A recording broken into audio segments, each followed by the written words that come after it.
మన స్టాక్ మార్కెట్‌లోనే అది అతిపెద్ద కంపెనీ. అలాంటి కంపెనీ నుంచి వచ్చిన ఐపీఓ గురించి చాలామంది ఇన్వెస్టర్లకి ఏంటంటే మంచి ఒపీనియన్ అయితే ఉంటది. సో, అలాంటి స్టాక్ ఇప్పుడు పతనం అవుతుంది. సో, ఆ పతనం ఎందువల్ల అవుతుంది?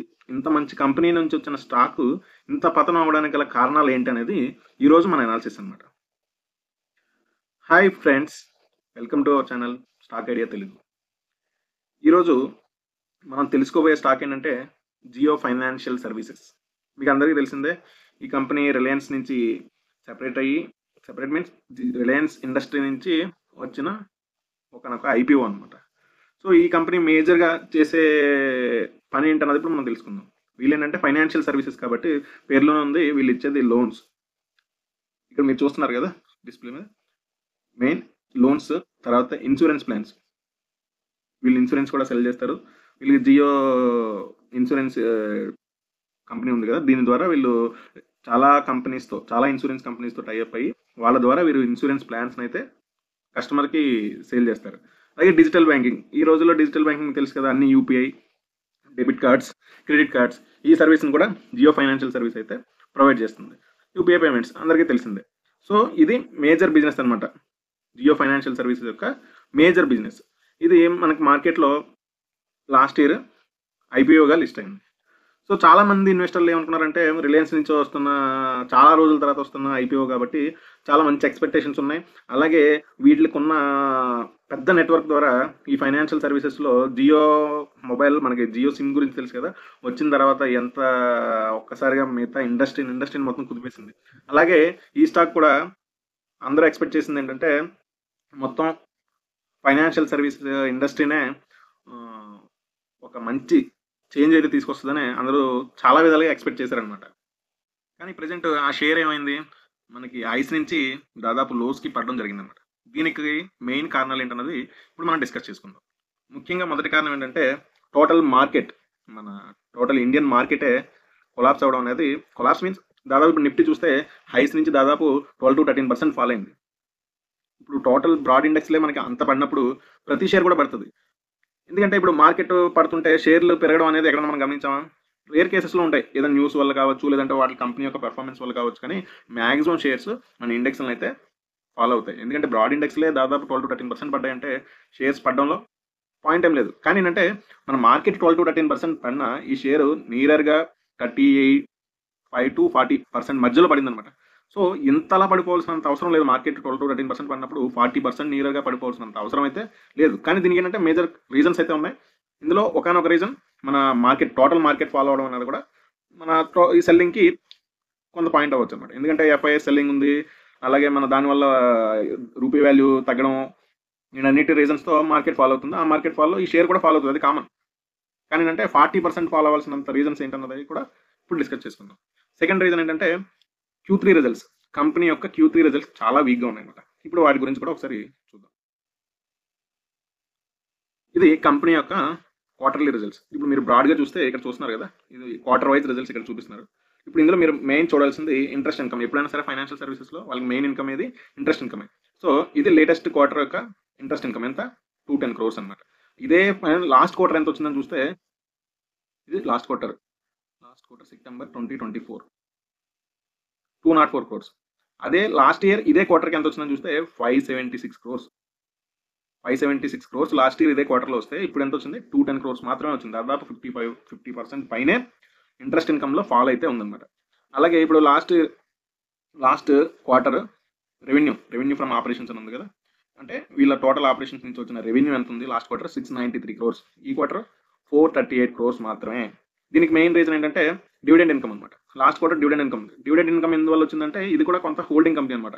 ఈ కంపెనీ కూడా కొన్ని కంపెనీస్ యొక్క షేర్స్ని హోల్డ్ చేస్తుంది. సో ఆ హోల్డింగ్ ద్వారా వచ్చిన డివిడెండ్ ఇన్కమ్ అనమాట. ఈ డివిడెండ్ ఇన్కమ్ లాస్ట్ క్వార్టర్ వచ్చింది కాబట్టి 693 crores వచ్చింది. బట్ ఈ క్వార్టర్లో ఆ డివిడెండ్ ఇన్కమ్ అనేది లేదు. అలాగే మిగతావి కూడా లాస్ట్ క్వార్టర్తో కంపేర్ చేసిన, లాస్ట్ ఫైనాన్షియల్ ఇయర్ ఇదే క్వార్టర్తో కంపేర్ చేసినా కూడా డ్రాప్ అయితే ఉందన్నమాట. ఈ డ్రాప్ వల్ల ఏమైంది? ఆటోమేటిక్గా కంపెనీ పర్ఫార్మెన్స్ ఇక్కడే కనిపిస్తుంది. కంపెనీ అనేది పర్ఫార్మెన్స్ అయితే తగ్గిందనమాట. అందువల్ల షేర్ ప్రైస్ కూడా మనకి పడింది.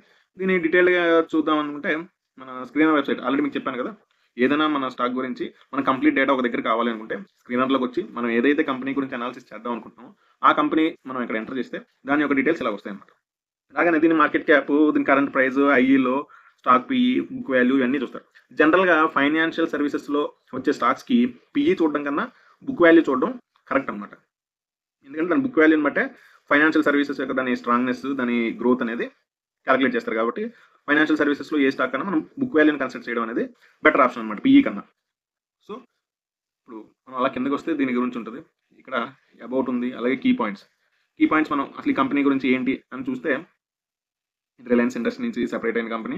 అలాగే కీ పాయింట్స్లోకి వస్తే వీళ్ళు ఇచ్చే సర్వీసెస్ అనమాట. లెండింగ్ అండ్ లీజింగ్ ఆల్రెడీ మనం డిస్కస్ చేసుకున్నాం కదా. Next payments, Jio payment solutions ద్వారా వీళ్ళు పేమెంట్స్ అయితే చేస్తూ ఉంటారు. అలాగే ప్రొటెక్ట్ చెప్పాను కదా, ఇన్సూరెన్స్ సెల్లింగ్. వీళ్ళు ఏంటంటే జియో ఇన్సూరెన్స్ బ్రోకింగ్ లిమిటెడ్ ద్వారా మిగతా ఇన్సూరెన్స్ కంపెనీస్తో టైఅప్ చేసుకుని వీళ్ళు ఇన్సూరెన్స్ సర్వీస్ అయితే ప్రొవైడ్ చేస్తారన్నమాట కస్టమర్స్కి. అలాగే ఇన్వెస్ట్మెంట్ చెప్పాను కదా, వీళ్ళు ఇన్వెస్ట్మెంట్ కూడా చేస్తారు. వేరే కంపెనీస్లో హోల్డింగ్ అవి కూడా చేస్తారనమాట. So these are the major 4 services అనమాట ఈ కంపెనీ ప్రొవైడ్ చేసే సర్వీసెస్. అలాగే జియో ఫైనాన్స్ యాప్. ఈ జియో ఫైనాన్స్ యాప్ అనేది మై జియో యాప్లో కూడా ఇది ఉంది.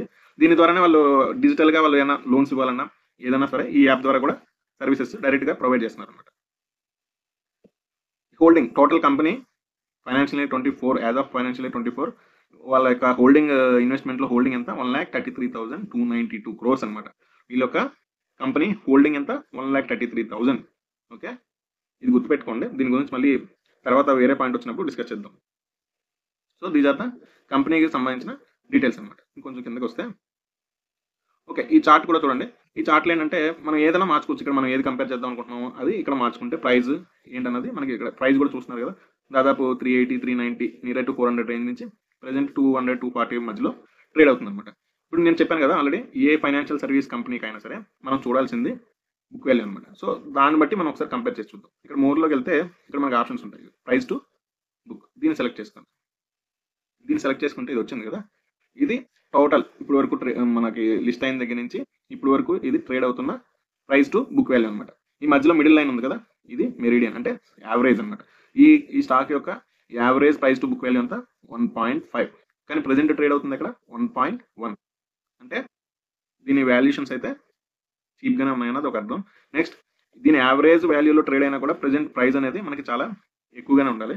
సో దీని యావరేజ్ వాల్యూ కన్నా ఈ స్టాక్ యొక్క యావరేజ్ వాల్యూ కన్నా తక్కువలోనే ట్రేడ్ అవుతుంది అన్నమాట ప్రెసెంట్. ఇది దీని అర్థం. అలాగే నెక్స్ట్ పీర్ కంపెనీస్తో కంపారిజన్ చూద్దాం. తెలుసు మనకి ఫైనాన్షియల్ సర్వీస్లో పెద్ద పెద్ద కంపెనీలు ఉన్నాయి. అందులో బజాజ్ ఫైనాన్స్ ఒకటి, Bajaj fin service, Bajaj holding, Cholamandalam, Shriram finance, Muthoot finance, ఇవన్నీ కూడా మనకు అందరికీ తెలిసిన కంపెనీసే. ఇవన్నీ ఎప్పటి నుంచో ఎస్టాబ్లిష్ అయ్యి ఉన్నాయి. చాలా మార్కెట్ క్యాప్ కూడా చాలా ఎక్కువ ఉన్న కంపెనీస్ అనమాట. వీటితో డైరెక్ట్గా మనం అయితే కంపేర్ చేయాలి, ఎందుకంటే ఇది ఇప్పుడే స్టార్ట్ అయిన కంపెనీ. ఇవన్నీ ఎప్పటి నుంచో ఉన్న కంపెనీస్. కానీ ఏంటంటే జస్ట్ పీర్ కంపారిజన్ గురించి చూస్తే ఇందాక చెప్పాను కదా, బుక్ వాల్యూ చూద్దాం. లాస్ట్లో చూస్తున్నారు కదా బుక్ వాల్యూ చూస్తే అన్ని 5.7, 4.1, 2.19, 4.97, 1.91, 3.41. కానీ జియో ఫైనాన్షియల్ సర్వీసెస్ మాత్రం 1.12. సో కింద చూస్తారా మీడియన్. సో ఈ ఫైనాన్షియల్ సర్వీసెస్లో టోటల్ కంపెనీస్ యొక్క మీడియన్ బుక్ వాల్యూ ఎంత ఉందంటే 1.9 అనమాట. కానీ జియో ఫైనాన్షియల్ సర్వీస్ ట్రేడ్ అయ్యేది అక్కడ 1.12. అంటే ఇప్పటివరకు ఎంత ఫాల్ అయిందో, ఎంత హెవీగా ఫాల్ అయిందో దీన్ని బట్టి మీకు తెలుస్తుంది. సో ఫ్యూచర్లో మనకి బుక్ వాల్యూ పెరిగితే ఆటోమేటిక్గా స్టాక్ వాల్యూ కూడా పెరుగుతుంది. సో ఏదైనా సరే ఫైనాన్షియల్ సర్వీసెస్లో మీరు ఏ స్టాక్ గురించి అనాలిసిస్ చేయాలనుకుంటే ఈ బుక్ వాల్యూని ఒకటి మీరు కన్సిడర్ చేయండి. అలాగే క్వార్టర్లీ రిజల్ట్స్ మీకు ఆల్రెడీ చూపించాను కదా. సెప్టెంబర్ క్వార్టర్ 694 crores సేల్స్ చేస్తే డిసెంబర్కి వచ్చేసరికి 438 crores మాత్రమే. సో దానివల్ల ఆపరేటింగ్ ప్రాఫిట్ కూడా తగ్గింది, ఆపరేటింగ్ ప్రాఫిట్ మార్జిన్ కూడా చాలా తగ్గింది అనమాట. నెట్ ప్రాఫిట్లో కూడా దానివల్ల ఇంపాక్ట్ చూసారు కదా. నెట్ ప్రాఫిట్లో కూడా 689 crores నుంచి 295 crores వచ్చింది. సో ఇంత పెర్ఫార్మెన్స్ వీక్గా ఉన్నప్పుడు ఆటోమేటిక్గా మనకు తెలిసిందే కదా, స్టాక్ కూడా పతనం అయితే అవుతుంది. సో ఇది ఒక రీజన్ అనమాట. వీక్ Q3 రిజల్ట్స్ అనేవి చాలా వీక్గా ఉన్నాయన్నమాట. ఇది ఆల్రెడీ చూపించాను కదా. ఇది ఏంటంటే వాళ్ళు డీటెయిల్ అనమాట, ఆల్ క్వార్టర్స్. ఇదే దాన్ని మనం సింపుల్గా మన స్క్రీనర్లో మొత్తం డేటా అవైలబుల్గా ఉంటుంది. మనం దానికి చూసుకోకుండా అన్ని డేటా ఇక్కడ ఉంటుంది. కాబట్టి ఎప్పుడైనా ఏదైనా స్టాక్ గురించి అనాలిసిస్ చేయాలనుకున్నప్పుడు స్క్రీనర్ వెబ్సైట్లో చేయడం అనేది కొంచెం బెటర్ ఆప్షన్. మనకు అంతా డేటా ఒక దగ్గర దొరుకుతుంది కాబట్టి ఈజీగా ఉంటుంది అనమాట. సో ఇది మనం ఆల్రెడీ డిస్కస్ చేసుకున్న పాయింటే వీక్ Q3 రిజల్ట్స్. ఇదే ఫైనాన్షియల్ పెర్ఫార్మెన్స్ మన చార్ట్లో కంపేర్ చేసి చూస్తే ఎలా ఉందో ఇప్పుడు మీరు చూడొచ్చు. ఈ రెడ్ కలర్ ఏంటంటే Q2 పెర్ఫార్మెన్స్ అనమాట.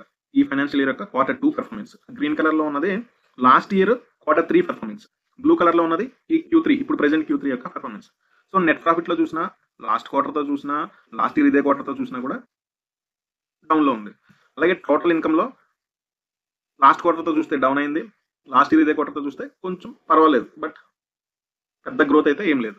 టోటల్ ఎక్స్‌పెన్సెస్ మాత్రం లాస్ట్ ఇయర్ ఇదే క్వార్టర్‌తో కంపేర్ చేస్తే పెరిగాయి. So these are the major reason అనమాట. Next market cap. ఇప్పుడు ఇందాక ఆల్రెడీ మనం మాట్లాడుకున్నాం కదా, Jio financial services market cap ఎంత, అందులో హోల్డింగ్స్ ఎంత ఉన్నాయన్నది మాట్లాడుకున్నాం కదా. ఇప్పుడు మూడో రీజన్ ఏంటంటే, ఇవి ఇన్వెస్ట్మెంట్ చేస్తుంది. ఈ కంపెనీ కూడా ఏంటంటే ఇన్వెస్ట్మెంట్ కంపెనీ కదా, వేరే కంపెనీస్లో హోల్డ్ చేస్తుంది, వేరే కంపెనీ షేర్స్ని హోల్డ్ చేస్తుంది అనమాట.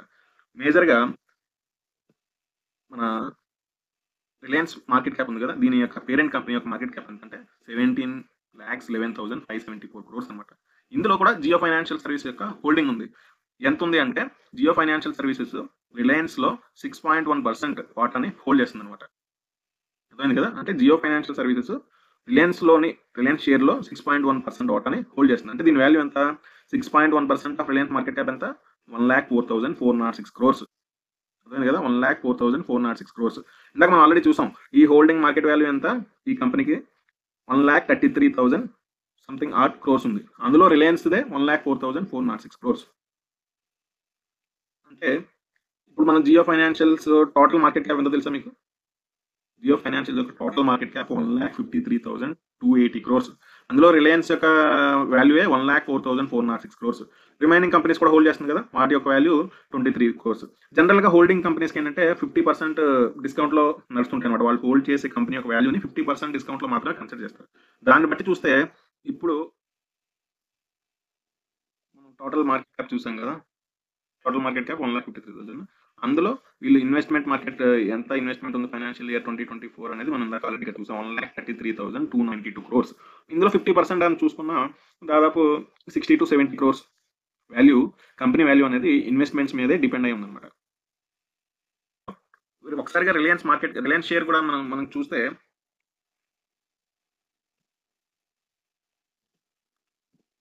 రిలయన్స్ షేర్ కూడా ఒకసారి మనం చూద్దాం ఎలా ఉందో దానికి. సో రిలయన్స్ షేర్ కూడా చూస్తే మీరు చూస్తున్నారు కదా, 1,600 రేంజ్ నుంచి దాదాపు 1,200 రేంజ్కి పడింది. సో ఒకసారిగా దీని షేర్ వాల్యూ పడిందంటే దీని మార్కెట్ క్యాప్ కూడా తగ్గుతుంది. సో దీని మార్కెట్ క్యాప్ తగ్గితే ఆటోమేటిక్గా హోల్డింగ్ చేస్తున్న కంపెనీ యొక్క మార్కెట్ వాల్యూ కూడా, మార్కెట్ క్యాప్ కూడా తగ్గుతుంది. సో రిలయన్స్ షేర్ పడడం కూడా, Reliance Jio financial service share పడడానికి ఇండైరెక్ట్గా ఒక కారణం అనమాట. ఎందుకంటే దీంట్లో హోల్డింగ్ ఉంది, 6.1% ఆఫ్ ది హోల్డింగ్ ఉంది. ఆ హోల్డింగ్ ఎంత అంటే మీరు ఆల్రెడీ చూసారు కదా, రిలయన్స్ జియో ఫైనాన్షియల్ సర్వీస్ యొక్క మార్కెట్ క్యాప్లో దాదాపు 1,53 lakhs మార్కెట్ క్యాప్ అయితే, అందులో దాదాపు 1,02 lakhs మార్కెట్ క్యాప్ దీనికి సంబంధించిందే ఉంది. సో రిలయన్స్ షేర్ పడితే ఆటోమేటిక్గా రిలయన్స్ ఫైనాన్షియల్ సర్వీసెస్ షేర్ కూడా ఇంపాక్ట్ అయితే అవుతుంది. సో ఇదొక రీజన్ అనమాట. Next main reasons for share fall already మనం డిస్కస్ చేసుకున్నాం, వాటి గురించి ఇప్పుడు చూద్దాం. Main reason market fall, total market fall అయింది కాబట్టి దాని గురించి ఆల్రెడీ మీకు ఎక్స్ప్లెయిన్ చేశాను. 2 వీక్ Q3 రిజల్ట్స్, ఇది కూడా మనం డిస్కస్ చేసుకున్నాం. Third holding company market cap down చెప్తాను. రిలయన్స్ కంపెనీ యొక్క మార్కెట్ క్యాప్ డౌన్ అవ్వడం కూడా జియో ఫైనాన్షియల్ సర్వీసెస్కి impact. Fourth point is the major point అన్నమాట, performance of the company compare to other peers. మీకు ఆల్రెడీ స్టార్టింగ్లోనే చెప్పాను, ఈ కంపెనీ ఏంటంటే మన మార్కెట్లోనే అతిపెద్ద కంపెనీ నుంచి వచ్చిన ఒక సబ్సిడరీ కంపెనీ టైప్ అనమాట. రిలయన్స్ కొన్న నెట్వర్క్ని యూజ్ చేసుకుని రిలయన్స్ జియో ఫైనాన్షియల్ సర్వీస్ చాలా బాగా గ్రో అవుతుందని చాలా మంది ఎక్స్పెక్ట్ చేశారు. కానీ ఏమైంది, అనుకున్నంత స్పీడ్గా అయితే రిలయన్స్ జియో ఫైనాన్షియల్ సర్వీసెస్ అనేది గ్రో అవ్వట్లేదు అనమాట.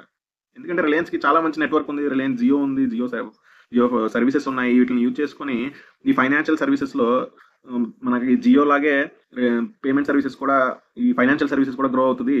సో ఇండస్ట్రీలోనే మంచి స్థాయికి వెళ్తుంది ఈ కంపెనీ అని చాలా మంది ఇన్వెస్టర్స్ ఇందులో చాలా ఇన్వెస్ట్ చేశారనమాట. సో కానీ ఇవి ఆ పర్ఫార్మెన్స్ అనుకున్నంత విధంగా అయితే లేదు. మరి దీనికి కంపెనీ కూడా ఒకసారి ప్రజెంట్ దాంట్లో అయితే వీళ్ళు రీజన్స్ ఏమీ మనకి ఎక్స్ప్లెయిన్ చేయలేదు వీళ్ళ పర్ఫార్మెన్స్ ఉండడానికి. సో ఫ్యూచర్లో ఈ కంపెనీని అయితే ఎవరైతే ఇన్వెస్ట్ చేశారో, ఎవరైతే ఇన్వెస్ట్ చేద్దాం అనుకుంటున్నారో, ఈ కంపెనీ రిజల్ట్స్ అయితే ట్రాక్ చేయండి. ఎందుకంటే ఒకసారి దీంట్లో టర్న్అవుట్ రావడానికి అయితే ఛాన్స్ ఉంది. ఒకవేళ వస్తే మాత్రం ఆ బుక్ వాల్యూ కంపేర్ చేయండి, వాటి యొక్క మీకు స్క్రీన్లో ఎలా చూడాలో కూడా చెప్పాను, దాని ద్వారా చూసుకుంటూ మాత్రమే ఇన్వెస్ట్మెంట్ చేయండి. టెక్నికల్గా కూడా ఒకసారి జియో ఫైనాన్షియల్ సర్వీసెస్ ఎలా ఉందన్నది ఒక్కసారి చూద్దాం. ఇప్పుడైతే రిలయన్స్ జియో ఫైనాన్షియల్ సర్వీసెస్ యొక్క చార్ట్ అయితే ఓపెన్ చేస్తాను. ఇది రిలయన్స్ జియో ఫైనాన్షియల్ సర్వీసెస్ యొక్క చార్ట్ అయితే. సో దీని ప్రకారం చూస్తే మనం దాదాపు 399, 400 రేంజ్ నుంచి 241 రేంజ్కి అయితే పడిపోయింది. ఇప్పుడు ఈ 20 చూసిన రీసెంట్గా లిస్ట్ అయింది కాబట్టి 1 ఇయర్ కూడా ఇది అవ్వలేదు కాబట్టి 2-3 ఇయర్స్ అయింది కాబట్టి దీని యొక్క ఇయర్లీలో పెద్ద మనం చూడడానికి ఏముండదు. హాఫ్ ఇయర్లీ, క్వార్టర్లీలో చూస్తే కొంచెం సపోర్ట్ జోన్ ఏంటంటే ఇది 200 to 240 అనేది సపోర్ట్ జోన్ అనమాట. ఈ స్టాక్ ఉన్నంతలో సపోర్ట్ జోన్ అయితే ఇదే. ప్రజెంట్ అయితే ఆ జోన్ నుంచే రియాక్ట్ అయ్యి కొంచెం పైకి అయితే వెళ్ళడం మనం గమనిస్తున్నాం. ఇదనమాట ఈ జోన్ అనేది క్రూషియల్. 200 to 240 జోన్ అనేది రిలయన్స్ జియో ఫైనాన్షియల్ సర్వీసెస్కి క్రూషియల్ జోన్ అనమాట. ఈ జోన్లో కనుక సపోర్ట్ తీసుకుని పైకి వెళ్తే మళ్ళీ 300 రేంజ్, 320 రేంజ్ వరకు మనం అయితే ఈ కంపెనీలో చూడొచ్చు. ఈ రేంజ్ కూడా బ్రేక్ అయ్యి కిందకి వెళ్తే మాత్రం నెక్స్ట్ ఇంకా ఫాలో అయ్యే అవకాశాలు అయితే ఉన్నాయన్నమాట. సో ఇప్పుడున్న రేంజ్, ప్రెజెంట్ ఉన్న రేంజ్ అయితే మంచి రేంజ్. ఒకవేళ ఎవరైనా ఇన్వెస్ట్ చేద్దాం అనుకుంటే ఈ రేంజ్లో కొంత అమౌంట్ మాత్రమే, మొత్తం అమౌంట్ అయితే ఈ రేంజ్లో ఇన్వెస్ట్ చేయొద్దు. ఒకసారి టర్న్ అరౌండ్ వచ్చి కంపెనీ పెర్ఫార్మెన్స్ మనం పెరగడం కనుక గమనిస్తే అప్పుడు రిమైనింగ్ అమౌంట్ని మనం ఇన్వెస్ట్ చేయడానికి అయితే ట్రై చేయొచ్చు. ప్రెజెంట్ ఇప్పుడు ఇన్వెస్ట్ చేసినా కూడా దగ్గరలో ఉన్న రెసిస్టెన్స్ పాయింట్స్ 277 అనేది ఒక రెసిస్టెన్స్, 300 అనేది ఒక రెసిస్టెన్స్ అనమాట. సో షార్ట్ టర్మ్లో స్వింగ్ ట్రేడ్ చేద్దాం అనుకుంటే 240లో ఎంటర్ అయ్యి 270లో ఎగ్జిట్ అవ్వండి. అలా చేసుకున్న స్వింగ్ ట్రేడింగ్ అయితే ఉపయోగపడుతుంది. కానీ లాంగ్ టర్మ్ ఇన్వెస్ట్మెంట్ చేద్దాం అనుకుంటే మాత్రం కొంత పోర్షన్ ఆఫ్ ది ఇన్వెస్ట్మెంట్ అయితే ఇప్పుడు అయితే యాడ్ చేసుకోవచ్చు జియో ఫైనాన్షియల్ సర్వీసెస్లో. ఎందుకంటే మీరు చూస్తున్నారు కదా, బుక్ వాల్యూ ప్రకారం కూడా లోనే ఉంది. అది కంపెనీ పర్ఫార్మెన్స్ వల్ల అవ్వచ్చు, దీనివల్ల అవ్వచ్చు. కానీ ఏంటంటే మనకి రిలయన్స్ మీద ఉన్న నమ్మకంతో దీంట్లో అయితే ఇన్వెస్ట్మెంట్ అయితే చేయొచ్చు. బట్ ఏంటంటే కంపెనీని మాత్రం రెగ్యులర్గా ఫాలో అవుతూ ఉండండి. కంపెనీ నుంచి వచ్చే మన రిజల్ట్స్ కానీ, వాళ్ళు పెట్టే కాల్స్ కానీ ఫాలో అవుతూ దీంట్లో ఇన్వెస్ట్ చేయడం అయితే మంచిదన్నమాట. ఈ విధంగా మొత్తం డేటాని తీసుకొచ్చి మీకు ఈ విధంగా ప్రజెంట్ చేయడానికి మేము పడిన శ్రమకి మీరేంటంటే లైక్స్ ద్వారా, కామెంట్స్ ద్వారా మాకు కొంచెం బూస్ట్ ఇస్తే ఇలాంటి మంచి డేటా, మంచి వీడియోస్ని మీ ముందు తీసుకురావడానికి మేము ఇంకా బాగా ట్రై చేస్తాం అన్నమాట. సో చూసారు కదా ఈ వీడియో. మీకు ఈ కంటెంట్ కనుక నచ్చితే మన ఛానల్ని సబ్స్క్రైబ్ చేయండి. ఈ కంటెంట్ మన వాళ్ళకి ఉపయోగపడుతుంది అనుకుంటే మీ ఫ్రెండ్స్కి, ఫ్యామిలీ మెంబర్స్కి షేర్ చేయండి. మా ఛానల్ని ఎంకరేజ్ చేయండి. Okay, thank you.